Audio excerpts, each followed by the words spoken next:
Okay, once you have everything cut, step one is going to be to put together your square pieces to design the outside of your bag. So here's some things to keep in mind. When you're designing your bag, if you were doing the tote bag or the backpack, the middle row here is going to be the bottom of your bag. So here's an example of the backpack. You can see my bottom row. That's where it sits. And so the bottom really isn't going to show. So that's row 3. The tote bag, same thing. Now, here's where it's different. Your backpack is going to have a side that faces out and a side that's against your back. So really that back side isn't going to be showing anywhere. The tote bag is either way. You can have this side facing out or flip it and have this side. So things to think about when you're piecing this together. Mine is set up differently. If I were making a pillow topper from this, I would not have this arrangement. But I know I'm going to make a backpack and I want my rows 1 and 2 to mirror my rows 4 and 5. So this is the arrangement I have with row 3. That's going to be the bottom there. Okay. So we're looking at our directions and we're on this assembly, piece the outer bag. It says we're going to use their chart for placement. However, you get to design your own, do whatever you want. This is just an idea of placement if you want to use it. We're going to be using a 1/4 inch seam. We see that right there to piece everything together. So this is going together. It's kind of a combination of what we did for the lanyard and what we did with your pillow topper. So I'm just going to show on my bottom row first because it's closest to the camera.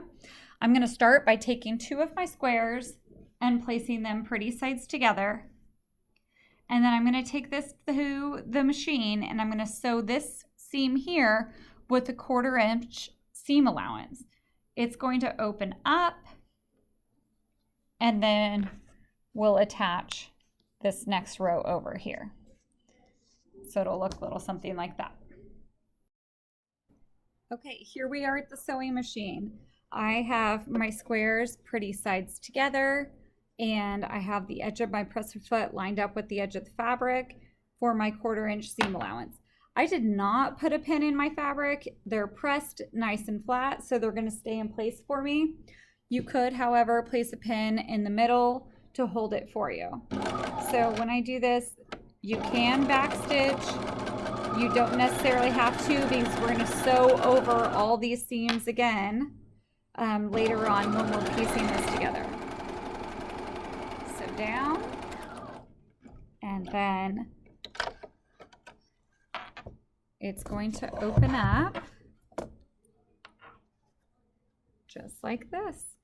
Now I'm going to grab my next square and place it pretty sides down here. Okay, so here I am. I sewed 2 of my rows together. You're going to work row by row, piecing together, working with the first 2 and adding on the 3rd. Do all of those first, but I'm just going to show you, for example, how you're going to iron this when you're done. Okay, so here I am at the iron. After you have all your rows sewn together, you want to iron them. And your directions say right here how to do this. On rows 1, 3, and 5, press the seams away from the center square. On 2 and 4, you're pressing them towards the center square. So this is my row 5. So it means I'm going to go away. So I'm going to press them down this way. So see how it's going away, and this one I'm going to press down this way. As I'm doing this, I'm pressing this side first, okay?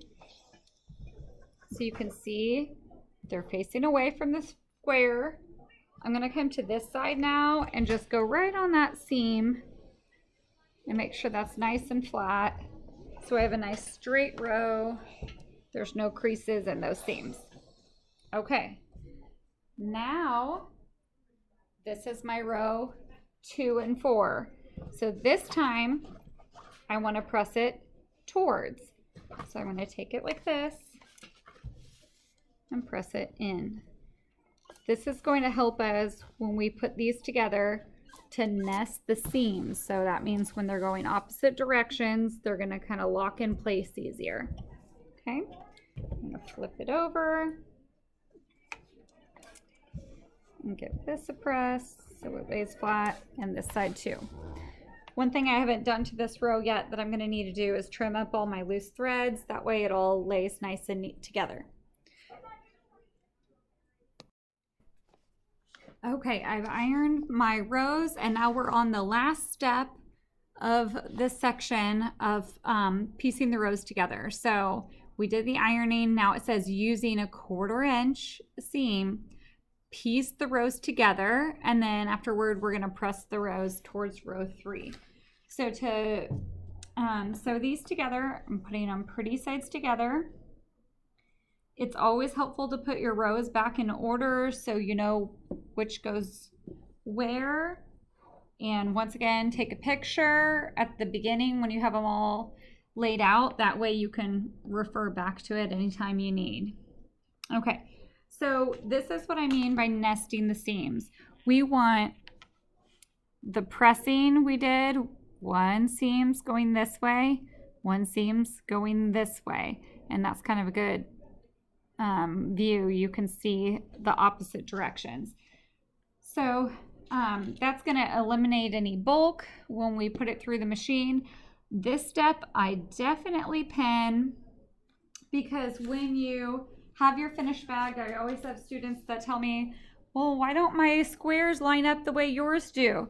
Well, if you want these nice points of everything lining up, okay, you've got to, first of all, cut everything evenly.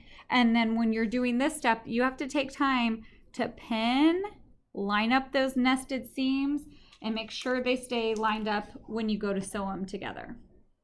So I'm going to finish pinning and then take you to the machine when I sew it up.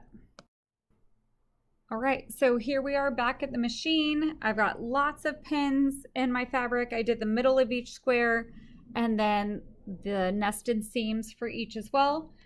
Edge of the presser foot with the edge of the fabric for our 1/4 inch seam. And I'm just going to sew all the way down a nice straight line. This is really important for keeping those seams even, keeping your squares nice and straight. You're going to affect the shape of your bag if you start sewing in this way or come off this way. There's going to be a hole.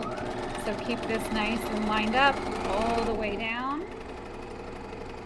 Some of my pins are under where I'm going, so I'm just sewing over them. But you wouldn't want the needle to go over them.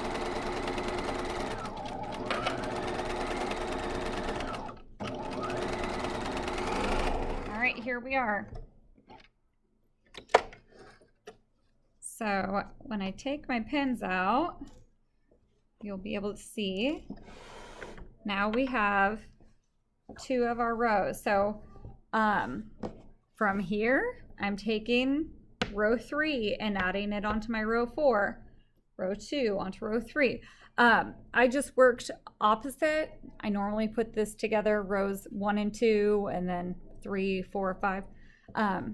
But these were closest to the machine. So there you go. There's those steps. When it says to press all the rows towards the row 3, that means this is my row 5 and 4. So I'm pressing them up to row 3. If this was my row 1 and 2, I'm going to press them down to row 3.